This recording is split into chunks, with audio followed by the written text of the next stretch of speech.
बिस्मिल्लाहिर्रहमानिर्रहीम। गुज़श्ता वीडियो एक अपलोड की थी जिसमें प्रोटोकॉल ऑफ़िसर के बारे में डिटेल से बताया गया था, लेकिन मज़ीद इन्फॉर्मेशन के लिए बहुत सारे लोगों के पर्सनल टेक्स्ट आए। कमेंट्स में कहा गया कि हमें इसके बारे में मज़ीद इन्फॉर्मेशन दी जाए। तो उसके बारे में मैं आज आपको बताऊंगा कि प्रोटोकॉल ऑफ़िसर की ड्यूटी क्या होती है, स्केल कौन सा है, तनख्वाह कितनी है, नौकरी कैसी है। गुज़श्ता वीडियो में इसके बारे में एक मुख्तसर सा तारुफ था, मगर मज़ीद इन्फॉर्मेशन आज आपको मुकम्मल क्लियर हो जाएगी। और इस चैनल को आप ज़रूर सब्सक्राइब कीजिएगा, क्योंकि हमारी तमाम वीडियोस एक मुकम्मल रिसर्च के बाद अपलोड होंगी और इंशाल्लाह कोई भी आने वाली वीडियो उसमें कोई भी फेक इन्फॉर्मेशन नहीं होगी, और जो भी इन्फॉर्मेशन दी जाएगी वो मुकम्मल रिसर्च के बाद वीडियो होगी। और इंशाल्लाह ये चैनल किसी भी लाइफ का, कोई भी बंदा है किसी भी एज का, उसकी ज़िंदगी में एक बहुत जो है चेंज लेके आएगा। तो आएँ जी, शुरू करते हैं। सबसे पहले मैं आपको प्रोटोकॉल ऑफ़िसर के बारे में एक मिसाल के ज़रिए समझाता हूँ। गुज़श्ता दिनों सोशल मीडिया पे एक वीडियो अपलोड हुई जिसमें एक बच्ची चीफ़ ऑफ आर्मी स्टाफ से कह रही है कि हमारी फसलें जो है वो वडेरा पानी छोड़ देता है, हमारी फसलों में वडेरा पानी छोड़ता है और हमारी फसलें ख़राब कर देता है। अब आर्मी चीफ़ ने उस बच्ची को कहा कि बेटा, आज के बाद वडेरा आपकी फसलों में पानी नहीं छोड़ेगा। तो सोशल मीडिया पे बहुत सारी मीम्स बनी, उसके बहुत सारे कमेंट्स बने, फ़नी बने कि लो जी अब वडेरा तो बढ़ गया। तो मेरे एक सवाल यहाँ पे है कि क्या आर्मी चीफ साहब जो हैं वो वडेरे को खुद कॉल करेंगे कि बंदे का पुत्र बन जा और आज के बाद पानी नहीं छोड़ना, या कौन कॉल करेगा? तो ये जो सारी की सारे जो काम है ना, आर्मी चीफ ने ऑर्डर दे दिया कि वडेरा आज के बाद पानी नहीं छोड़ेगा। किसी भी ऑफ़िसर के साथ उसके एक प्रोटोकॉल ऑफ़िसर होता है, उसका जो पीएस होता है, उसका सीएस होता है, हर डिपार्टमेंट में उनके साथ एक ऑफ़िसर जो अपॉइंट किया जाता है। ये बाकी काम उनका है कि ये सारे काम करें और उसके बारे में बाकी जो फर्दर है वो मुकम्मल जो है उसके ऊपर इम्प्लीमेंटेशन करवाएं। अब ये नहीं होगा कि वो जनाब आर्मी चीफ साहब उसको वडेरे के जनाब वो कोई नंबरदार है, जो भी ये वडेरा है, उसको कॉल करें कि इंसान बन जाओ, ये करें। वो उनकी जो बाकी टीम है, जो उनका प्रोटोकॉल ऑफ़िसर है, उसने उस बच्ची से मालूमात लेनी है, चाहे वो उसके बाद पुलिस के ज़िम्मे लगाएं या अपनी कोई टीम भेजें। आर्मी चीफ साहब ने कह दिया कि वडेरा नहीं करेगा, उसके बाद नहीं करेगा, बाकी काम प्रोटोकॉल ऑफ़िसर का है, सीएसओ का है, ये उनका है। थोड़ी बहुत आपको ये समझ आ जाएगी। अब अगर बात की जाए सरकारी इदारों की, जैसे पुलिस वगैरह, तो उसमें किसी भी एक सब इंस्पेक्टर या इंस्पेक्टर लेवल के ऑफ़िसर को ये एक्स्ट्रा ज़िम्मेदारी दे दी जाती है। और मोस्टली तौर पे फोर्सेस में बाहर से कोई बंदा स्पेशल ये असामी नहीं बनाई जाती कि प्रोटोकॉल ऑफ़िसर की, उनके अंदर ही जो इंटरनल जो है ना उसी को एक एक्स्ट्रा रिस्पॉन्सिबिलिटी दे दी जाती है। इसमें कोई किसी को सीएसओ बना होता है, कोई पीएसओ है, कोई प्रोटोकॉल ऑफ़िसर है, और उनका काम जो है ये extra responsibility as a protocol officer का काम करना होता है। ये मैं आपको बता रहा हूँ कुछ फोर्सेस के बारे में। और इसी तरह अगर आप चले जाएँ आईजी लेवल का, आईजी पंजाब के साथ, उसके साथ कम से कम जो डीएसपी या एएसपी लेवल का बंदा जो है वो एज ए प्रोटोकॉल ऑफ़िसर अपनी रिस्पॉन्सिबिलिटीज़ अदा करता है। लेकिन बहुत सारे इदारों में प्रोटोकॉल ऑफ़िसर की एक अलग से असामी होती है।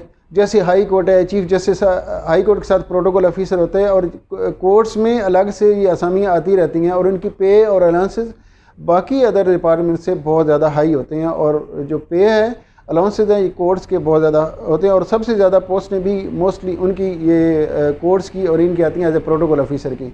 और उनका जो इंटरव्यू है, इंटरव्यू लेने वाला जो पैनल होता है वो कम से कम चीफ जस्टिस हाई कोर्ट होता है और 2 या 4 और बंदे होते हैं। वो आपसे डिफरेंट क्वेश्चन करते हैं। और इवन के ये भी होता है, इससे अगली वीडियो में आपको बताऊंगा कि आपके ड्रेसिंग के बारे में इंशाल्लाह आपको बताऊंगा कि आपने ड्रेसिंग इस किस्म के इंटरव्यू में कैसी करनी है। लेकिन उसमें एक चीफ जस्टिस लेवल का बंदा होता है, पूरा पैनल बना होता है, वो आपसे उसके बारे में सवाल करते हैं कि अगर आपको हम प्रोटोकॉल ऑफ़िसर बना लें तो आप क्या काम करेंगे, क्या काम सर अंजाम देंगे। लेकिन लोगों को पता नहीं होता कि हमने क्या करना है, किस तरीके से अपनी रिस्पॉन्सिबिलिटीज़ प्ले करनी, इवन के इसके बारे में बेसिक नॉलेज भी नहीं होती।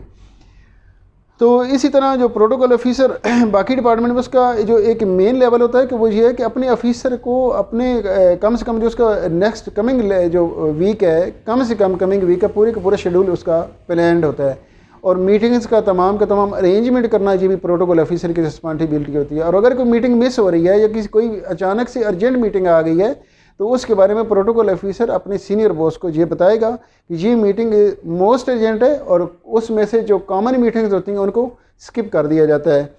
प्रोटोकॉल ऑफ़िसर इसी तरह प्रोटोकॉल ऑफिसर के ज़िम्मे जो है वो ये है कि तमाम इम्पॉर्टेंट उमूर जो हैं वो कम से कम वक्त में सर अंजाम देना है, और बहुत जितने भी बैरियर्स हैं अपने जो बॉस के लिए बैरियर्स हैं वो सारे के सारे बैरियर्स ख़त्म करने हैं।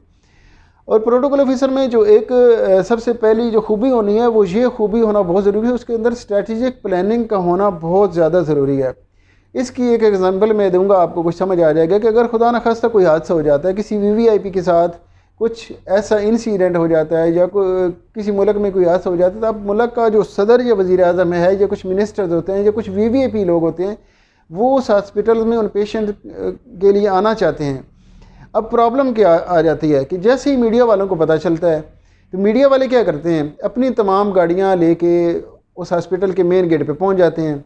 अब प्रॉब्लम ये है कि इतना टाइम नहीं होता कि वो उनको सबसे पहले प्राइम मिनिस्टर या सीएम या जो प्रेसिडेंट साहब हैं वो इनको इंटरव्यू देते रहे कि जी भी एक्सीडेंट कैसी हुआ है। वो एक एमरजेंसी की सिचुएशन होती है, ये माइक लेके आ रहे कि पीछे जनाब मुँह में घुसेड़ देते हैं, तो ये भी एक बहुत बड़ा ड्रॉबैक होता है। अब इससे हमने अवॉइड कैसे करना है, तो ये चीज़ होती है प्रोटोकॉल ऑफिसर की रिस्पॉन्सिबिलिटी है कि उसने कैसे वहाँ पे कैसी स्ट्रेटजिक प्लानिंग करनी है कि वो आराम से वहाँ पे पहुँचे और किसी भी किस्म की मीडिया की गाड़ियों से बच के हम वो वहाँ पे पहुँच जाए।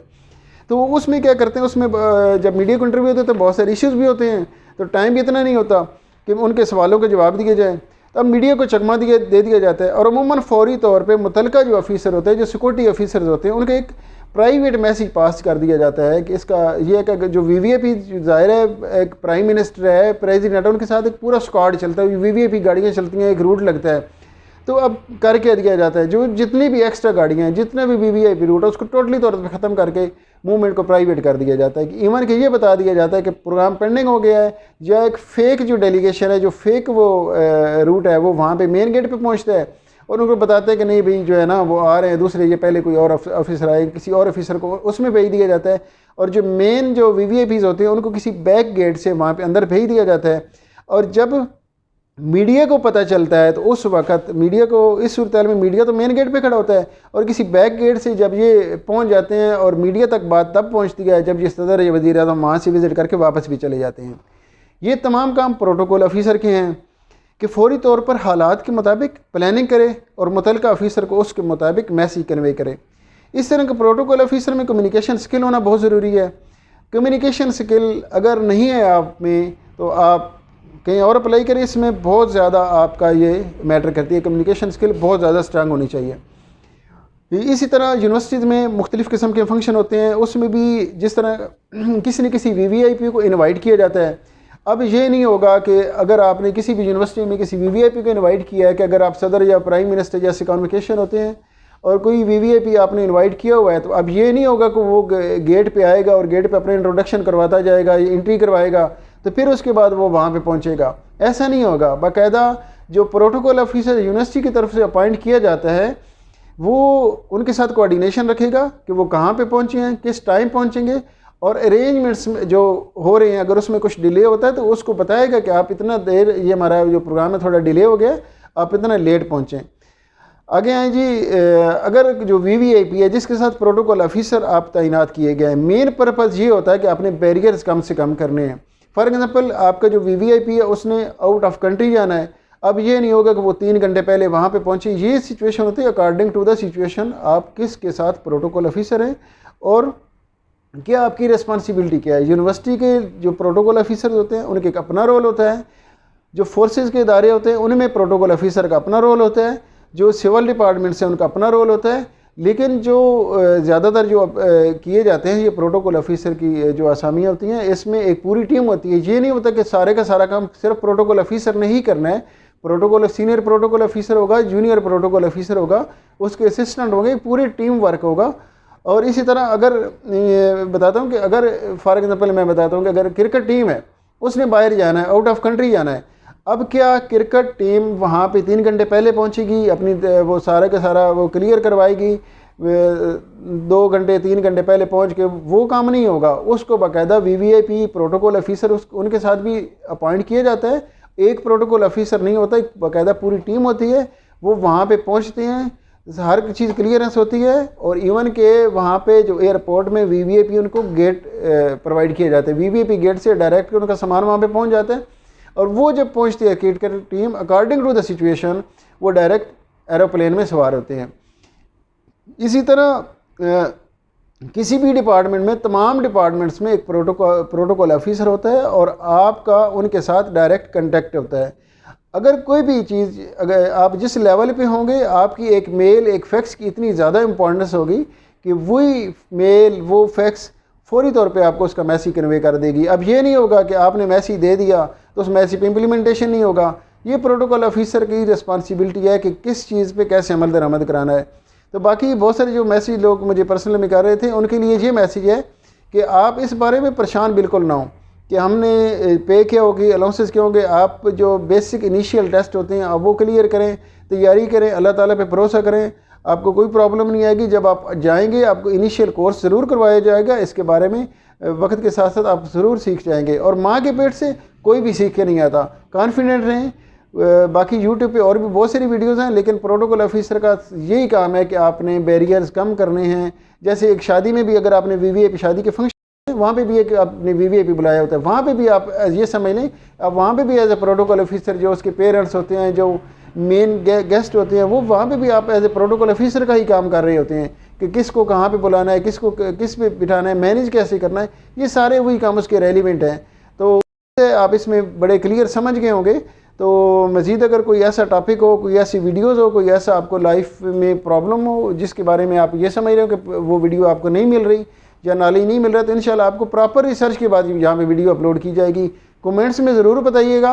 और अगर हमारी किसी भी वीडियो पे आपको ये लगे कि ये वीडियो हमने फेक अपलोड किया है या फेक इन्फॉर्मेशन दी है, तो हमें उसके बारे में ज़रूर आगाह कीजिएगा। इंशाल्लाह हमारी आने वाली कोई भी वीडियो कोई भी फेक इन्फॉर्मेशन नहीं होगी, प्रॉपर जो है उसके ऊपर रिसर्च करके वीडियो अपलोड की जाएगी। चैनल ज़रूर सब्सक्राइब कीजिएगा। अल्लाह आपका हामी व नासिर हो।